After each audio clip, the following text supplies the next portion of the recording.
نسل سیار پیدا نہیں کرتی، شیرنی کی نسل سیار پیدا نہیں کرتی، مسلمانوں کی ماں غدار پیدا نہیں کرتی، مسلمانوں کی ماں غدار پیدا نہیں کرتی۔ بھیڑیوں کی طاقت سے، بھیڑیوں کی طاقت سے شیر مرا نہیں کرتے، بھیڑیوں کی طاقت سے شیر مرا نہیں کرتے، اور محمد کے دیوانے کسی سے ڈرا نہیں کرتے۔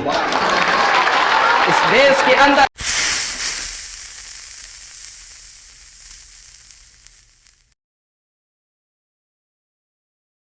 میرے دوستو، اب میں بغیر کسی تاخیر اور تمہید کے ایک اہم رکن عصر حاضر کے ابھرتے ہوئے نوجوان شعلۂ بیان مقلد ہم طلبہ کے خطیب بے مثال شہنشاہ خطابت حافظ عبداللہ طاہر سے درخواست کرتا ہوں کہ وہ آئے اور یوم آزادی پہ تقریر خطابت پیش کریں۔ اس شعر کے ساتھ میں ان کا استقبال کرتا ہوں کہ درد ملت ہے آواز اٹھانی ہوگی، درد ملت ہے آواز اٹھانی ہوگی، صورتحال زمانے کو بتانی ہوگی، تو اگر اٹھ جائے ظلم و بے حیائی کے خلاف تو میرا ایمان کی یہی زندہ نشانی ہوگی۔ حافظ اللہ تعالی۔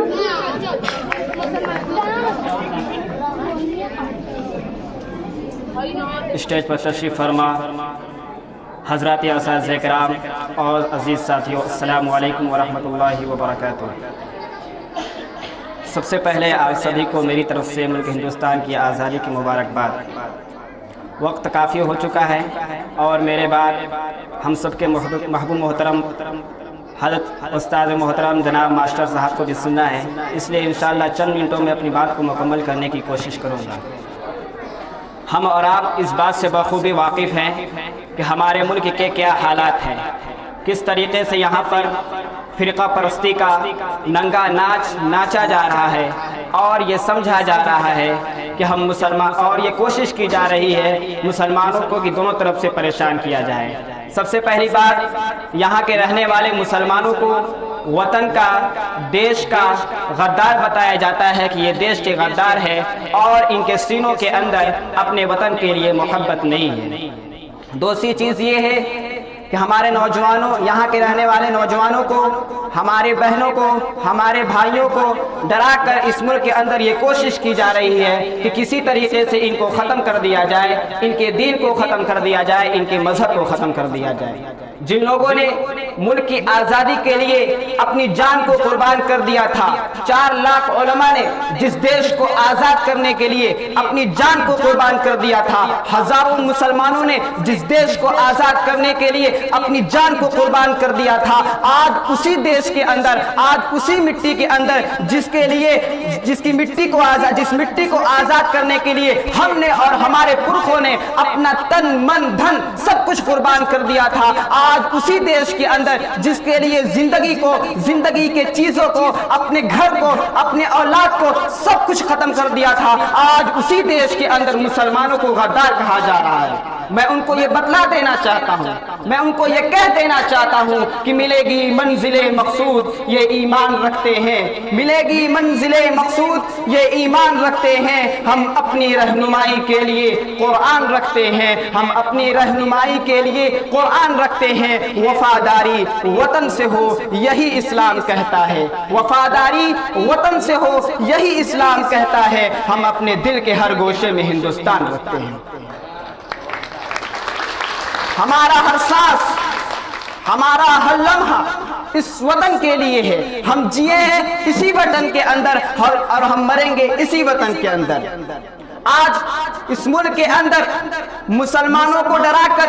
ایمان والوں کو ڈرا کر اور ہمارے نوجوانوں کو قتل کر کر یہ سمجھا جا رہا ہے، یہ کوشش کی جا رہی ہے کہ کسی طریقے سے ہم مسلمانوں کو ڈرا کر، ہم ایمان والوں کو ڈرا کر ان کے مذہب کو چھین لیں گے، ان کے دین کو چھین لیں گے، تو وہ سمجھ لیں کہ شیرنی کی نسل سیار پیدا نہیں کرتی، شیرنی کی نسل سیار پیدا نہیں کرتی، مسلمانوں کی ماں غدار پیدا نہیں کرتی، مسلمانوں کی ماں غدار پیدا نہیں کرتی۔ بھیڑیوں کی طاقت سے شیر مرا نہیں کرتے، بھیڑیوں کی طاقت سے شیر مرا نہیں کرتے، اور محمد کے دیوانے کسی سے ڈرا نہیں کرتے۔ اس دیش کے اندر مسلمانوں کو ڈرا کر، ایمان والوں کو ڈرا کر